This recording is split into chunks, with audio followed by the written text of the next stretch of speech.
Um episódio onde a mãe de Sesshomaru aparece não pode ser um episódio ruim, não é mesmo? Hoje nós vamos falar do episódio número 42 de Hanyo no Yashahime, equivalente ao 18º da segunda temporada. E aguenta aí que tem várias coisas como uma nova revelação de Kirin Maru e até mesmo a morte de um personagem importante que foi bastante... Aguenta aí pra você saber a minha opinião.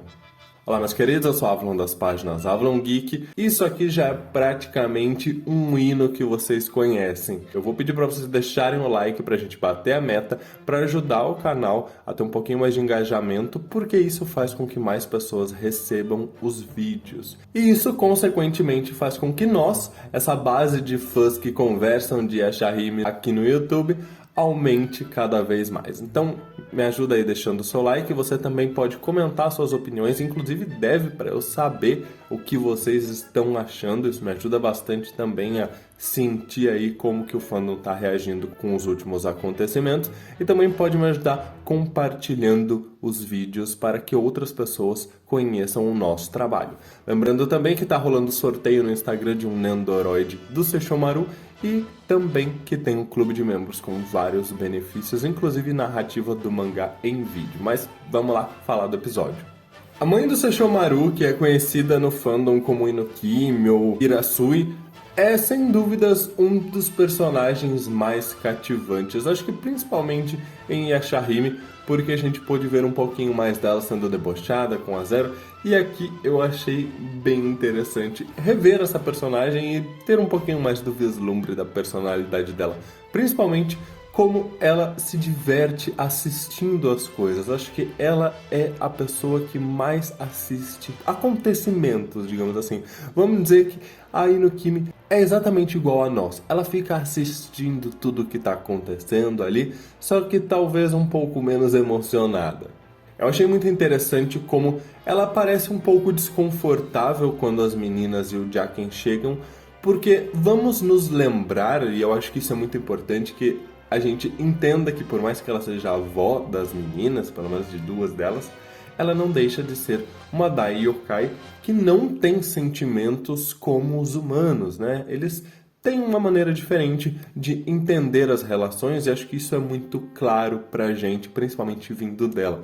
Então a maneira como ela reage quando as três aparecem ali eu acho bem interessante porque é uma cara de quem não tá se importando, ao mesmo tempo com uma cara de quem também não tá muito feliz.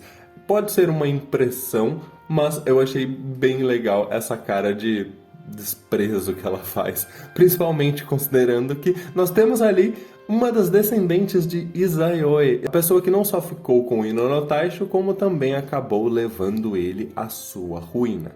Em contrapartida com a personalidade dela, nós temos a Toa sendo fofa com ela, chamando ela de vovó, com uma tentativa de interação que, ao mesmo tempo que é fofa e meiga, porque é bem a cara da Toa fazer isso, eu concordo totalmente com a Setsuna dizendo que não há tempo para conversa fiada. Porque sejamos honestos, e aí vocês vão me ver reclamar de novo desse ponto. Se não tem tempo para um abraço na mãe, não tem tempo para conversa fiada com a vovó. E é basicamente isso. Eu digo isso porque é um pouco incômodo ver como a Toa tem uma certa facilidade em se relacionar com outras pessoas que não sejam a própria mãe.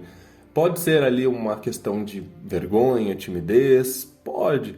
Afinal, eu não vou levar em consideração o argumento de que ela já tem uma mãe adotiva, por isso que ela não está se envolvendo tanto, ela ainda tem uma dificuldade em se envolver com a família biológica, porque eu acho que isso é meio estranho quando a gente vê a facilidade que ela tem em se relacionar com a avó biológica. Então, sei lá, vai ver, ela só tem mais facilidade em se aproximar de pessoas com cabelo branco. Ainda falando das duas, eu acho interessante como a Inokimi avisa a Toa sobre as Anseiken, e a gente vai falar um pouquinho mais pra frente sobre essa maldição. Como é interessante esse alerta, porque ao mesmo tempo que a gente não pode romantizar muito a relação das duas, como se a Inokimi morresse de amores pelas netas, ela está, de certa forma, no mínimo, dando um conselho, né? Então, assim, não é como se ela não se importasse em nada com as netas. Pelo menos eu não vejo dessa forma. Eu só acho necessário a gente não criar muitas expectativas de sentimentos vindos dela, pra gente não se decepcionar. A Setsuna, por sua vez, é mais racional, menos emocionada, inclusive em relação a esse ponto das Anseiken, questionando sobre a honestidade da Rion, o que, por mais que a gente saiba que a Rion foi honesta, eu acho super válido porque reforça aquela ideia da Setsuna ser sempre mais precavida, mais cuidadosa, mais alerta e atenta, enquanto a Toa é mais ingênua. Mas eu achei interessante o ponto em que a Toa diz que ela irá pelo menos tentar se tornar mestra das Anseiken, dominar a espada. Porque me lembra muito duas situações. Sesshomaru, que conseguiu dominar a Tokijin, mesmo tendo um espírito muito forte, e o próprio Tuga, que conseguiu dominar a Songa, que também era uma espada que a gente viu, por exemplo, que o Inuyasha não conseguiu controlá-la. Ela tinha um espírito próprio muito forte.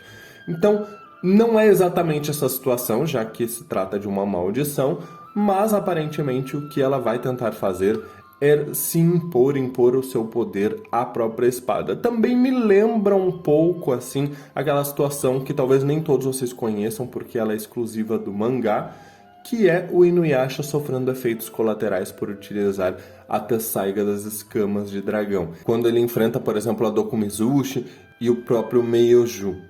Sobre Meidomaru, o ressentimento daqueles que não foram escolhidos pelo Moinho do Tempo e parece, ao tentar viajar por ele e que se transforma nessa criatura, é algo que eu achei interessante, é uma ideia inteligente, me levanta alguns questionamentos a respeito da relação da Inukimi com esse submundo, com essa pedra do submundo. Afinal, que eu me lembre, vocês podem me corrigir nos comentários, é dito pra gente que o Tuga entregou essa pedra pra ela, né, dizendo a respeito de que o Sesshomaru iria procurá-la no momento certo, mas eu fico me perguntando se o motivo dela ter recebido essa pedra foi apenas por conta do Ondas Lunares das Trevas ou se não foi justamente o contrário, se talvez ela tivesse recebido essa pedra justamente para ficar ali de olho no moinho, já que é tão próximo do palácio dela. Será que o palácio dela não foi construído próximo do moinho e ela recebeu essa pedra justamente para ficar mais próxima e, digamos assim, como se fosse uma guarda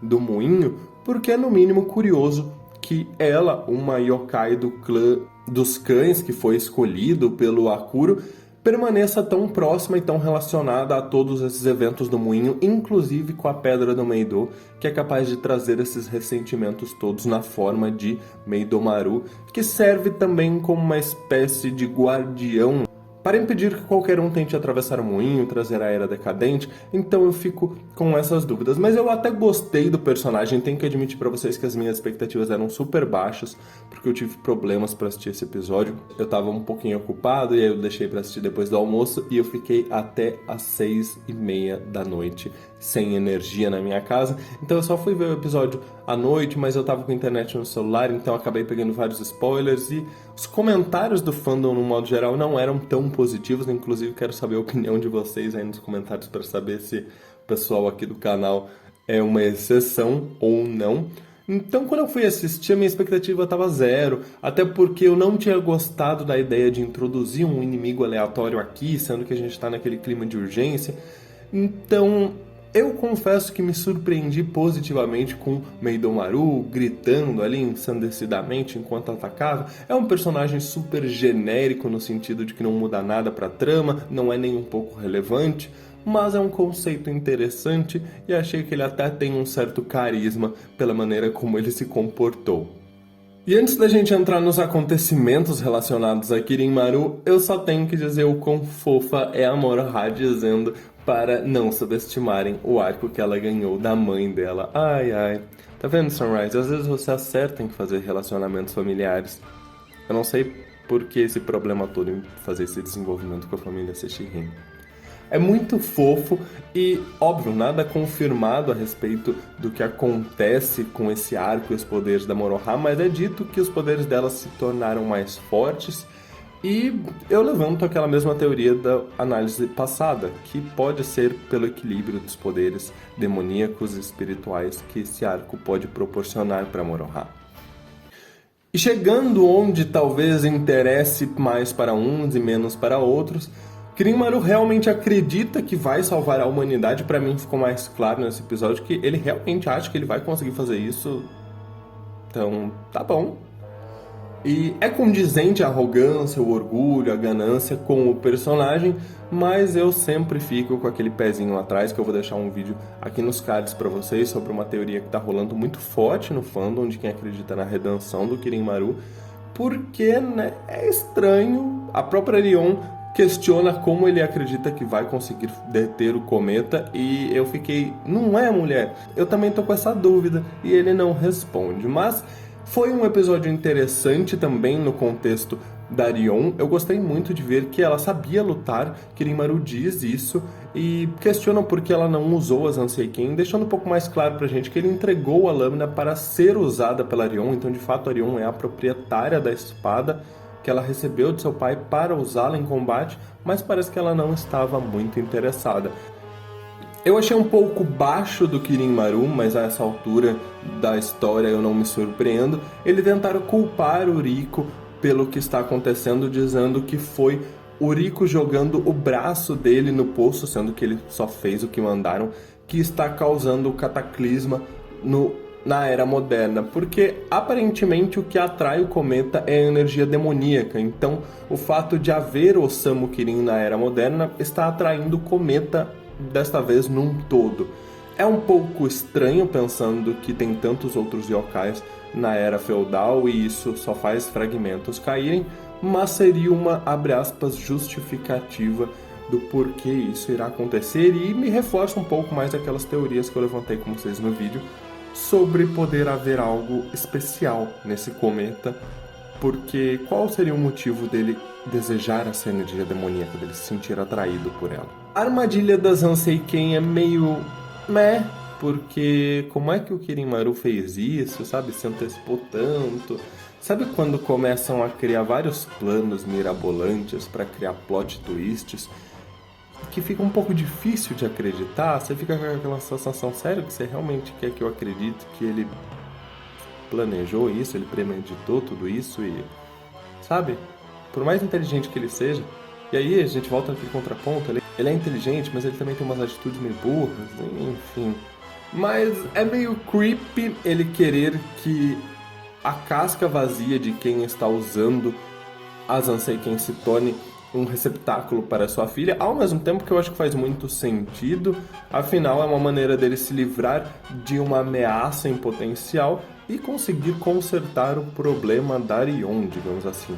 Porque aqui o Yoyokon é a única arma que poderia matar o Kirin-Maru, até onde a gente sabe que ele teme, e ele sabia que apenas alguém de coração puro poderia usá-la. Então, provavelmente, sabendo que a Rion não estava muito interessada em usar a lâmina, ele colocou essa armadilha, sabendo que a Rion em algum momento poderia entregar ou ter a arma roubada por alguém que poderia significar uma ameaça, já que ele tem a ideia da profecia de que um Hanyo iria matá-lo.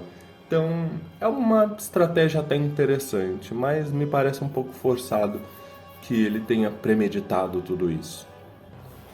O Rico disposto a se sacrificar, aquela vida artificial para salvar a Toa, é o que todo Ritoa gostaria de ver, ao mesmo tempo que é um pouco triste ver como acabou. Eu não sei se ele de fato chegou a morrer, porque eu achei a morte muito anticlimática. Vamos pensar que é um personagem bem importante para a série, e foi uma morte, sabe, meio... ah, nossa, ele morreu? Sabe, foi rápida, anticlimática. Eu acho que o pouco que salva dessa cena foi a Rion chorando, a dubladora mandou muito bem. Mas é de novo aquela sensação de urgência, não dá tempo da gente parar pra se importar com a morte dele. Vamos seguir com o roteiro, porque o Kirin-Maru tem que atravessar o moinho do tempo. Mas pelo menos a gente teve a oportunidade de ter uma breve batalha mostrando o quão Kirin-Maru é poderoso. Afinal, ele acabou de enfrentar Sesshomaru e Inuyasha, e ainda assim ele está enfrentando a filha e o Rico e não está tendo dificuldade nenhuma. Achei interessante neste ponto, principalmente por ver a Rion usando aquele cajado da tia. A gente vê o quanto ela tinha realmente um envolvimento com ela, é bonitinho de pensar. Mas talvez Rico não esteja morto de fato, porque ele é meio que uma cria do Kirin-Maru, então pode ser que a vida dele esteja associada à do Kirin-Maru, mas ele não possa morrer de forma independente. A gente teve algumas crias assim, como a Kagura, que não tinha o coração, ou o próprio Hakudoshi, que poderiam se recuperar várias e várias vezes, contanto que o Naraki ficasse vivo. Então pode ser que isso aconteça. No modo geral, o episódio foi ok. Eu adorei a Rion dando um sermão no Kirinmaru, dizendo que ele já perdeu, afinal, todo episódio alguém tá dando um sermão no Kirinmaru, e eu acho que é merecido, afinal ele tem se mostrado bem detestável. E pelo que a gente vê no final do episódio, o Moinho do Tempo iniciou a Era Degenerada, com a travessia das meninas, depois do Kirinmaru, despertando vários yokais que estão atacando tudo, né, que estão vindo. Eu acho que a Inukimi não precisa se preocupar, até porque normalmente, embora a gente não tenha visto nesse episódio, ela tinha vários guardas, mas eu acho que isso é um indício do que vai acontecer com Inuyasha, com Agome, com Miroku, Sango, todos eles vão ficar na Era Feudal lutando com esses yokais menores. Semelhante ao que eu tinha imaginado até na teoria da abertura, só que ao invés de Agome e Inuyasha irem para a Era Moderna enfrentar esses yokais, na verdade os yokais estão atacando a Era Feudal, então vai todo mundo ficar por ali. Só as meninas é que vão atravessar e viajar, afinal elas foram as escolhidas. Enfim, pessoal, foi o que eu achei desse episódio, alguns comentários, não sei se agrega alguma coisa pra vocês ou não. Tem alguma coisa que eu esqueci de falar que vocês acham super relevante? Foi um episódio ok, acho que não tem muita coisa pra gente comentar. O próximo provavelmente vai ter menos ainda, Deus me ajude a fazer aquela análise, porque minha expectativa tá zero pelo que eu vi da prévia. Quero agradecer aos membros que ajudam esse canal a continuar. Quero também agradecer a todo mundo que ajuda, que deixa o like, que se inscreve. E também quero saber opiniões de vocês de conteúdos que vocês gostariam de ver. Eu não esqueci do guia de Ashahime que vocês pediram lá no Instagram, tá bom? Meus queridos, muito obrigado por tudo, um grande abraço, até mais!